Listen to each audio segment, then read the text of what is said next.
we dive into the reality of what it actually takes to go after a dream. All of the sweat, all of the tears, all of the sacrifice. And at the end of the day, it isn't easy, but is it worth it? Do you have a dream? What did you give up? Who did you let go? How much did you sacrifice? All for the dream. Thank you for joining us on All for the Dream, and I am your host, Nakesha Wright. And with me today, I have a nice dear friend. What's up? Yes. In the the one house. and only Jon Blaq. I don't remember the but we'll go with I wanted to go with the government. Don't and do I that. forget Don't do all of that. I'm sorry. So, Jon, tell everybody about you, what you do, what you got going on. Which camera I'm looking at? This one right here? That one right there? Okay. Oh my God. I'm Jon Blaq. And, and I'm an actor, musician, rapper, because you're on my latest album. I be spitting bars. Yeah. Designated Survivors.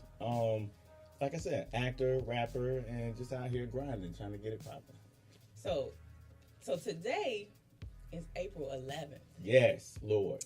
Tomorrow, which is April 12th, is Jon's birthday. So that technically makes today Jon Blaq Eve. Yes, Jon Blaq. So today is Jon Blaq Eve. Yeah. So now that you turn it, so what would you say? Is there anything that you would change about your journey up until this point? I mean, automatically the first thing that comes to mind is I would change not being on yet. But besides that, I'm still grateful for the fact because of all the things that I feel. In my mind, I look at it like this. The reason I'm not on is because God has things for me to learn in this process. Mm-hmm. So I'm not going to be upset about that. I figure the things that I'm learning now to help me get on and stay on later. Mm-hmm. So I'm enjoying the process. Okay. Well, yeah, we definitely understand that. And I know a lot of times we talk about, so first of all, give us your routine, like your weekly routine. My weekly routine. Yeah. I get up, try to work out, get my son together for school. You know what I'm saying? Get the household together, tell wifey bye, get to work, and I stare at the building. That's what you wanted to know. Yep. I stare at the building and get myself together and ready and process the fact that I'm going to sit in the cubicle for 8 hours. Mm-hmm. And then, at work, I'm checking emails for scripts and projects. And get home and studying scripts, another workout, and call it a night. And then you're filming all the time on the weekends. Yeah. About every weekend, it seems like. So I say that to say, like, a lot of times we've talked about it, and we'll say, excuse me, let me fix this. Yeah, get that together. So we'll say, like, we have a project coming. We've been in a lot of projects recently since we met last year. 2 years. Almost 2 years. 2 year anniversary. Oh, bam, them two. No more. Okay. So, and we'll say we had this project and we're going in, we doing all this stuff for the project, hyping it up, doing everything. Then we do the show, and then we go back to work Monday. Like, how does that feel? Oh my gosh, that's like the anticipation of waking up on Christmas. You know that thing that you want is there, and you got the tree, you got the trimmings, and your mom and dad there, and then you open it, and then you hyped, and then you got school. You know what I'm saying? And you get the whole fairy tale of the opening and the hypeness and stuff like that has to bring you back to reality. You know what I'm saying? So it's kind of like that. I know. I said I started wearing all black to work, Lord, because I felt like I was going to my funeral every day instead of doing the things that I love to do. And so that was my funeral work outfit. Morning. Yes. Yeah. So now that do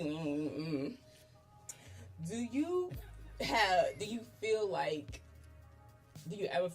giving up, or like it's time to let it go? Or I think you wouldn't be human if you don't have a thought every now and then, like, why hasn't it happened yet? You know what I'm saying? But for me, the creative process kind of like keeps me from going crazy.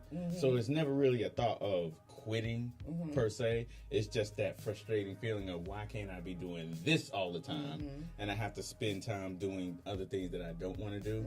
But I mean, you know, that's the adult part. You got to pay bills and stuff like that until that happens. So I mean, and other people won't support you and pay your bills. I can't. I know you could. You know, okay.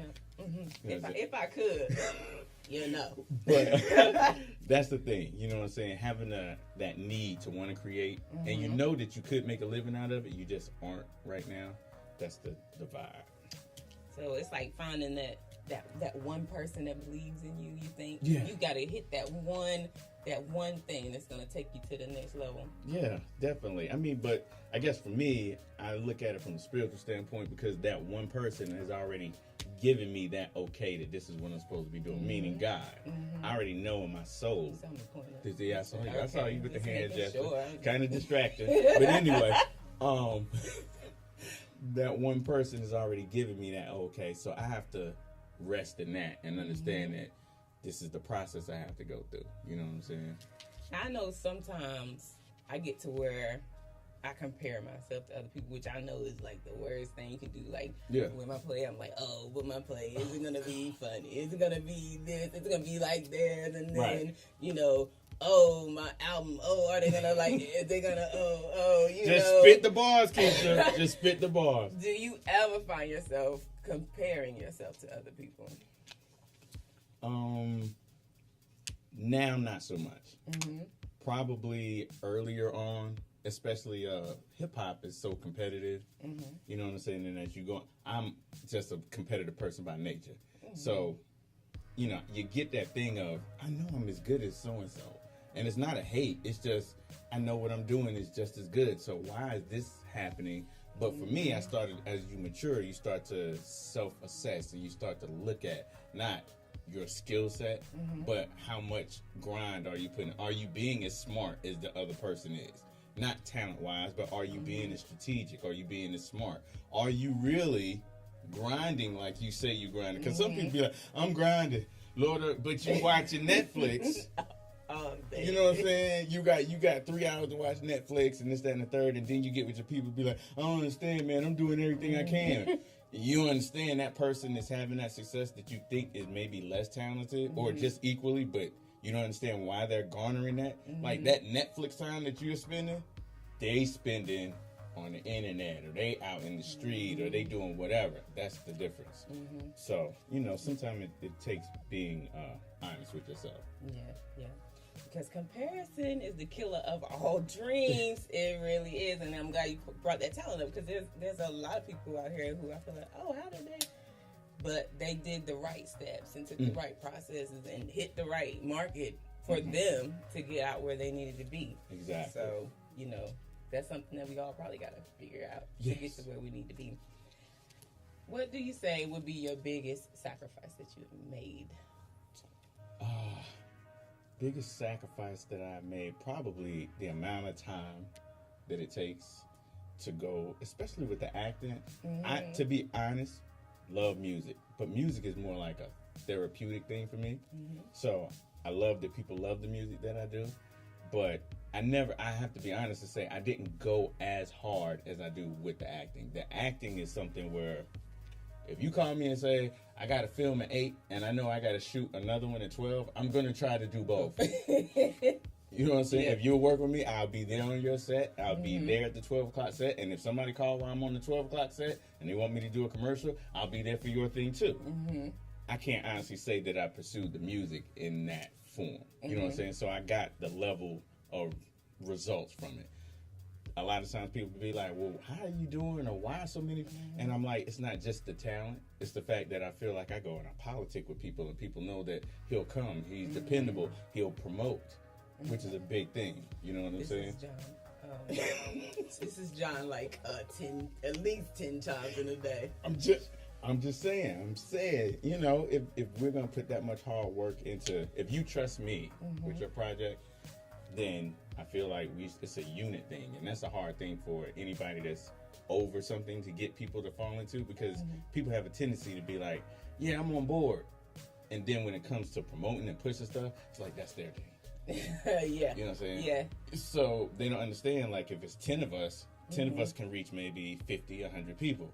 But if it just falls on me because you saying it's your thing, then I'm going to probably reach 5 or 10 people. Just the people you know. Yes. So how you just going to push, how my people going to know to come to the show if they're not following you? So I take ownership over everything that I'm in. You know what I'm saying? If I don't really just take the picture. I know it look funny because I'd be like, hey, come on. There we go. There we go. But it's not for that purpose. I look at it for promotional purposes. As long as you tell me you good with what I'm taking pictures of, I'm doing it to say, hey, this is what we doing. And, you check my Instagram out. Go follow Jon Blaq on Instagram. There it is. Black John, actually. Oh, but it's cool. It's cool. Just revert it. Yeah.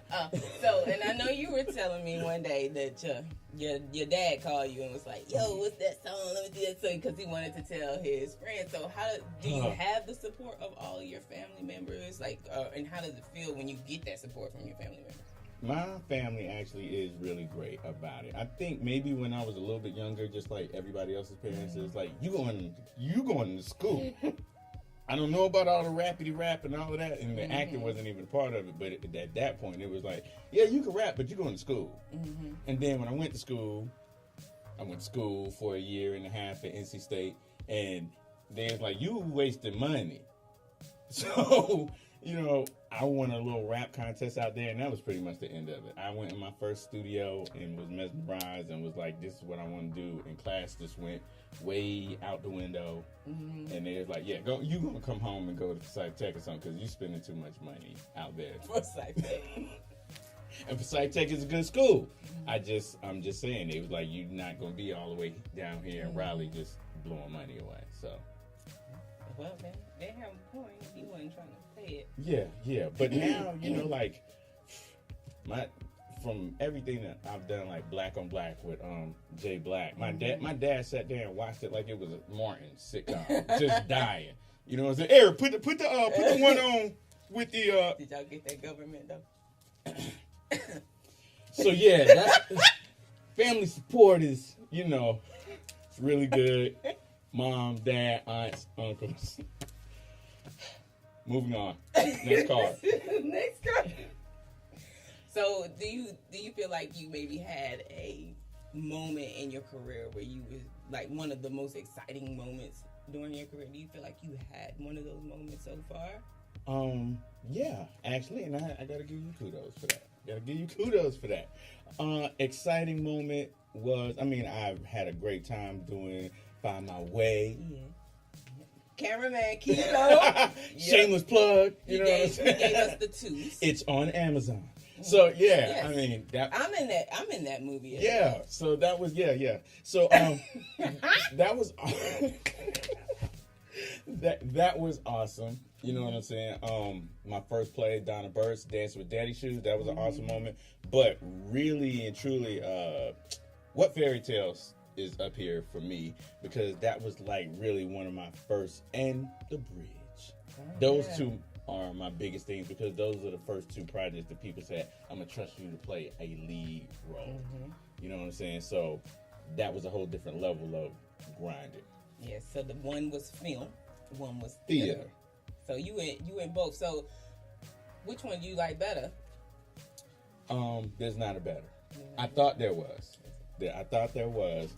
Watch yourself. I thought there was, but honestly, I remember saying the beginning of last year because I am enamored with film. I like the cameras. I like all the behind the scenes stuff.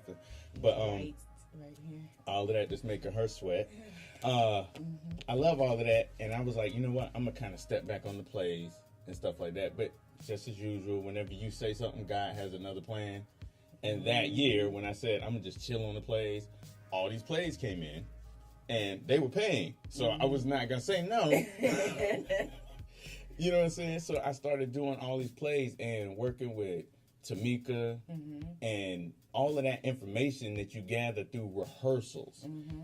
Actually being in it so much, that's what grew my love for theater to the level to where they're the same. You know what I'm saying? So working on What Fairy Tale with you and that whole cast and the energy that we had, it changed my perspective. So, what would you say to somebody who wants to give up right now on their dream? Look at it. Look at it like this. I think people usually want to quit on a dream because they have this ideology of what success is. Mm-hmm. And it comes through what we see on television. And they have to understand that success is not just being rich. Mm-hmm. It's being fulfilled. If you're fulfilled, you have already basically got where you need to be. Mm-hmm. You can keep striving, you know what I'm saying? But the fulfillment is the end goal. Not all the money and the cars and the people throwing themselves at you. If that's what you're in it for, once you get it, a lot of people are sorely disappointed. And you can look at magazine cover after magazine cover of people that want to take their lives, and people that are on drugs. People, that's not happiness. Fulfillment is happiness. So as long as you're fulfilled in what you're doing, whatever level you're on, you're good. Mm-hmm. Yeah, and that's good that you said it, because I've had somebody say, when do you stop? And I'm like no, because like you said, it fulfills me. So that's why I keep going. I mean, I have the money right now. I'm not gonna say I'm not gonna get it, but it's just like if I don't do it, I feel empty. You feel more empty not doing it. It's one of those things of, okay, so I don't have a Lamborghini and I don't have the mansion, so I'm gonna quit. But then you think, so what you supposed to do now? You're just gonna work that 9 to 5. Now, 9 to 5 is great if that's what you want to do. It's appreciative. Yeah, because you see how you started. You see that feeling? Yeah. If that's what is in you to do, fine. But if it's not, what are you supposed to do now if you quit? That's a good question. That's a good question for y'all. What are you gonna do if you quit? If you give up on your dream? Yeah, that's a good question. Yeah, well, I mean, at the end of the day, you're just going to let the clock run down to you. You're going to go home and watch Netflix. That's it. And Hulu and Amazon Prime. So go watch Find My Way again. Shameless plug. Yes. So, this man is so busy. So busy. So, 2019, what did you already do? And what do you have going on just for right now that we know of? Well, you just as busy as I am because half of it you're in. Not true. But we have what is it? Edge of Freedom. We have the Edge of Freedom coming, which also has my son in it. Very proud of him. What's the nickname? Thanos. Little Thanos. Woo! Little Thanos really made me turn into mama. For real. We got May 6th is supposed to be the air date. When is it? May 6th. May 6th. You got E-Fizz in it. You have... I think he was trying to hide that. Did you see it on his okay, maybe we can edit that. I have no idea. Maybe we don't even know what E-Fizz we're talking about. Yeah. Who knows? Let's just keep going. Yeah, also have, of course, The Bridge is major. That's finally coming to a close. That's almost like 2 years of shooting. Presently, also, we got a play coming up in June with Tracy J. Not My Brother's Keeper. Also, Morgan, Flower Child, as everybody knows. And she has a play, Plane is coming up, and we'll be in Atlanta in May. May 25th. I was hoping I didn't have to give him the name of the play that he was in, but it's okay. Go ahead, continue. Okay. Carry on. Thank you for throwing me off. And Malcolm King. Malcolm King is what we're working on presently. You know what I'm saying? It's a whole bunch of stuff. Like I said, we got Designated Survivor out there, Malcolm King, Not My Brother's Keeper, Edge of Freedom. Oh my God. It's a lot of stuff. And also, I would also like to point out, because I would be remiss if I didn't say that I was in It Takes a Village 2. Did I say that right, Kilo? So, Kilo found it. Kilo, the Off the Dream cameraman. Yes. Found it. Is that a word? Found. He was one of my early founders. Yes, myself and Jon Blaq. Yes. Because my first my first thing with him was in his music video, Black Cocaine. Ooh. And then my first movie was Love's You. You were in Love's You? I was in like a snippet. It was like, boom. Oh, okay. Now I gotta go back and watch Love's You. It was real quick. Yeah. Okay. I just get stuck on the Tyson Love scene. That was beautiful. Okay, we won't lose. No. Okay. We won't. But yeah, so that's a lot of what's going on right now. You know what I'm saying? Mm-hmm. So busy, trying to stay busy. Yep. So, and Jon Blaq actually, so it's good when you meet friends, you keep friends, you treat people the way you want to be treated. Because Jon Blaq actually got me in my first short film, Happy Misery. And Happy Misery. Yeah, Yes. so you know, and then he be sending me stuff all the time. I was like, oh, I done got something else because my agent, Jon Blaq is my agent. You know what? It's reciprocal. You see stuff, you'll be like, hey, you should, you know what I'm saying? And I think that's how we all keep a good atmosphere going. Mm-hmm. I've hit Kilo has pointed stuff out for me. So, I mean, that's what keeps everybody busy. And that's the way we should be. You know what I'm saying? That's the network. I don't feel threatened by anybody to be like, yo, they got a male part. I'm going for it. You should go for it too. Mm-hmm. You know what I'm saying? Yeah. So. All right. This is dope. So, is there anything else you want to tell the people before we ease on out? This is a dope setup. Y'all got to see all the stuff that they got back here. It's dope. My God. It's dope. You don't even know. I always wanted to be on a talk show, so this is a blessing. I was given fresh water. I'm happy about that. Yeah, I mean, it's been an overall great experience. Okay, please excuse my friend. Just please. I'm just saying, it's been a great experience. I was dying to be on All for the Dream, and I didn't cry, so I don't have any problems. It's a good thing for me. You know what I'm saying? Keisha didn't sweat too much. I'm happy. But so thank you so much again for coming on the show. Appreciate you. Remember, everybody, do not give up on your dreams. Keep pushing. See y'all later. Make sure you like, subscribe, and share. Yes. Save the Arts TV. Only on Save the Arts TV. Arts TV. You know what it be. Say the Arts TV. Let's go.